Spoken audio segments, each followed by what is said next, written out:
here with the man, the myth, the legend, Nathan Carruthers. Nate the Machinist, steel guru, the man to talk to if you got steel questions. And we were just making a video where we were talking about all these different steels. I ran out of memory on my phone.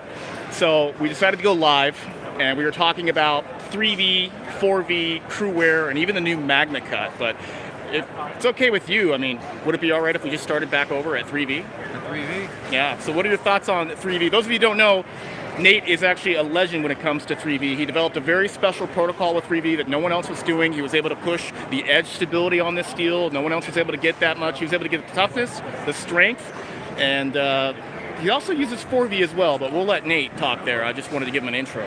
Well, you know, 3V, and I don't want to say I'm the only one doing it. A lot of people are using a low temper tweak for 3V, which 3V was designed as a tool and die steel, and it's using the secondary hardening hump. It's designed to have retained austenite. It's intended to be used for tool and die, where you want the finished work to be the same dimensions coming out of heat treat as it was as it went in. And that's not really that important for knives. Knives go dull due to wear resistance, but they also go dull due to issues with edge stability. And a knife that is tough like 3V but goes dull due to issues with edge stability, it's an application where we were able to develop a new protocol that doesn't use the secondary hardening hump, and it addresses retained austenite through a rapid quenching and cryo. So there are a lot of makers that are doing a low temper tweak with a number of steels, including 3V, but we are the ones that developed the Delta protocol, which is probably the most refined, and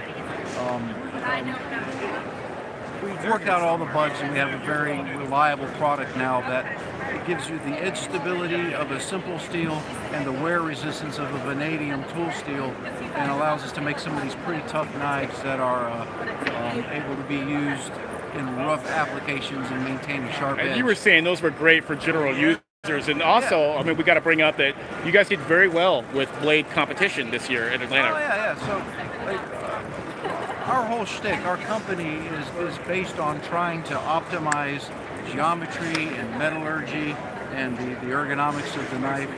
And so the best way to really test your success in developing a high performance knife is blade sports. It's a cutting competition. You get these athletes out there that train, and you know, if you've never watched a blade sports cutting event, it's really amazing what some of these people can do. But we're really excited because this year we won first place for men's, second place for men's, and first place for women's, and we got the points coin for men's. So congratulations, that's really badass. Oh yeah, I mean it's a big deal. Now it's not the world championship. Okay. The cutting competition in Atlanta is usually the world championship, but it was an abbreviated season because of the pandemic. So we didn't get the belt, but we did get the gold medals, and so we're very proud of that. Right on, it's right still on. A hell of an achievement. Yes, sir. Now we all want to know what steels we're winning. What steels are you using for that competition? Our bushcraft knives, our tactical knives, most of our fixed blades are 3V, because 3V has that toughness, wear resistance, and it has corrosion resistance. You felt like that was the best blend of attributes for your general user. For racing, you need that extra bit of hardness so that you can have the thinnest geometry and you don't get a bent bevel, that you get points deducted. So a high yield strength steel that's still ductile enough to tolerate a little bit of rough use, because they're wailing on this stuff. So we don't use 3V on our race knives. Our race knives are 4V. Okay. 4V has no corrosion resistance to speak of. It has a brittle failure mode. It's not as well balanced. It wouldn't be a steel the average user would want to take on a camping trip. Okay. But it is the steel that's winning world championships. Excellent. So we use a Venatus 4 Extra and CPM 4V, which are kind of the sister steels, just one's the Udaholm and one's the Crucible. And so how would you sum up the difference between 3V and 4V for the people watching here? 4V is a low chromium plate martensite high carbon tool steel that has very good edge stability and performs very well in thin sections. 3V is designed as more of a lath martensite. You can push it into a plate martensite, so you can get some of that crisp edge retention, but it's never going to be as crisp as 4V. Okay. It's lower carbon and it's got more chrome in it, so It's very tough. It has good edge retention, good wear resistance, and it's a very well balanced super steel. It's got a nice selection of properties. It's not not pushed off to one side like 4V is. But 4V crew wear, which is in that same family, has got a lot of. And that was my next question, actually, because I know a lot of these production companies are now starting to make knives in crew wear, and a lot of people are like, "Oh, crew wear! I love crew wear." So, how do you feel crew wear fits in with those other steels? I think the knife nuts are going to like it. You know, the people that are real enthusiasts that want that last little bit of edge retention that you can get out of a specialty steel, but it's not it's not corrosion resistant. Like it's not something that a lot of people are going to want to use on their the knife they throw in their tackle box and go on a fishing trip. But for those of us that are really like knife nerds, it's a pretty cool niche steel.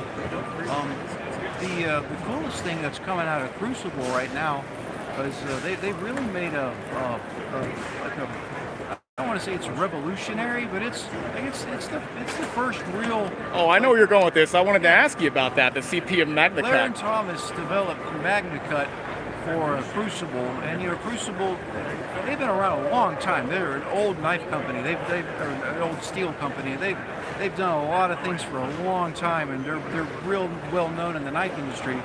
But they've come out with a new steel that uses a different approach to the way they balance the chemistry of these steels. It's not a variation of just another 440C that we put more vanadium in it, or there's extra carbon, or this or that or the other. It's not a variation of something that's been done before. It's a new approach to making a stainless steel alloy where they were able to get really good corrosion resistance with very little chrome, so you don't get the downsides of these high chromium steels where there's all this chromium carbide and the edge is mushy and chippy and soft, and you can't get these fantastic characteristics that you can get from the metallurgy of a lower chromium steel. They were able to make a truly stainless steel with only like 10.7, yeah, 10.7% weight. Yeah, so it's amazing they were able to do that.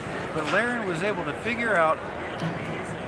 He's a PhD in metallurgy. He knows a lot more about this than I do. He was able to figure out a way to design this steel where the carbon did not get tied up in the chromium, so the chromium is free to leave the steel stainless, and the carbon is free to be martensite to make the steel hard.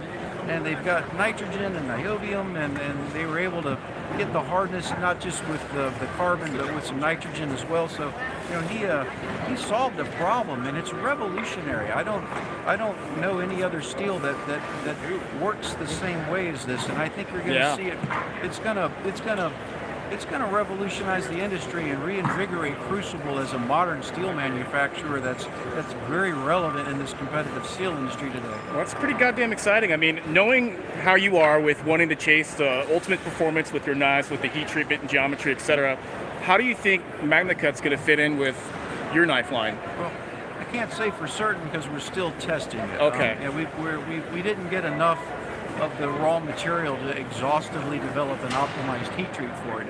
That takes a lot of steel and a lot of time, but just using the heat treats that have been suggested by Laren, just as a starting point, it looks very promising. So I anticipate using it a lot. I don't know that we're going to be using AEBL on our stainless options anymore. Wow. Here's a steel that can hang with CPM 4V. And it's stainless? Yeah, I mean, that's tough to beat. Excellent. Well, all the fans, I'm sure, are really looking forward to your knives just in general. It doesn't matter what steel they are because I know you do your homework, but that'll be really rad to see some knives in MagnaCut from you. Yeah, I'm excited about it. Nathan, thank you so much for talking with me. I appreciate it. It's good to see you. Take care. All right, so that's a live video.